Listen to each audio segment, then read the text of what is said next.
That's not going to get me where you want me to go. That's not going to make happen. Lord God, thank you for the gifts.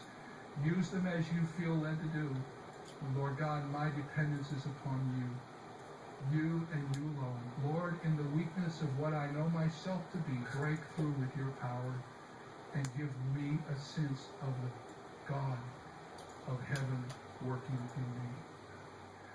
As I look back on my life, I wish I could tell you I've had multiple experiences like that.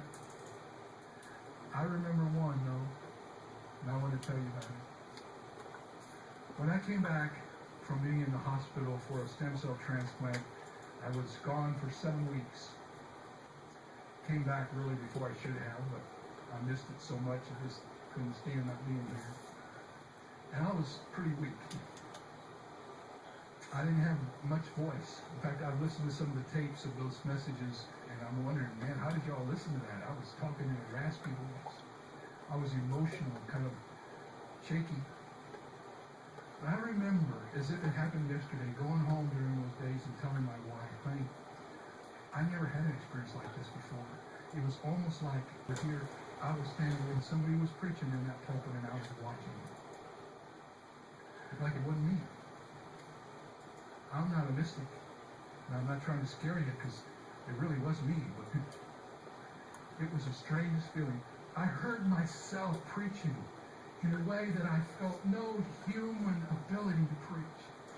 God had broken through in the weakness of my life to demonstrate his power.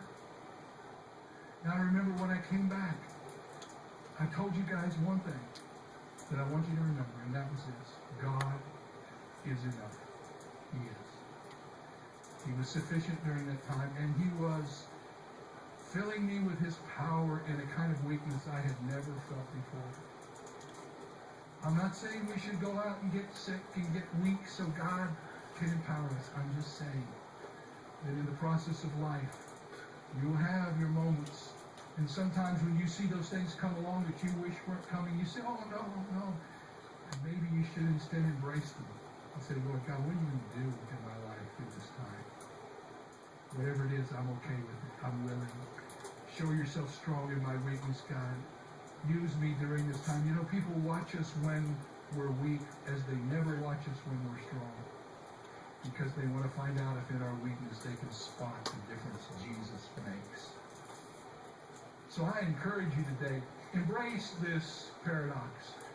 Say it with me. When I am weak, then I am strong. When I am weak, then I am strong. And you don't have to worry about engineering this. God directed in your life.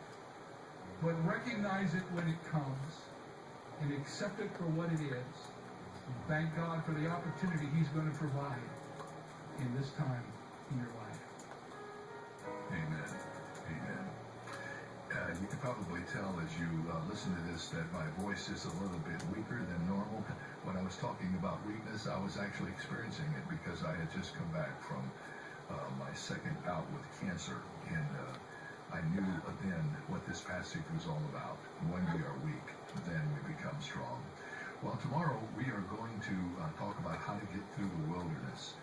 Sometimes it does seem like we're in the wilderness, doesn't it? Like the children of Israel wandering around, not knowing for sure where we're going and not really happy about where we are. Tomorrow we'll talk about that particular part of adversity and how we deal with it, and I hope you'll join us then. Don't forget, we have some wonderful things stored up for us here at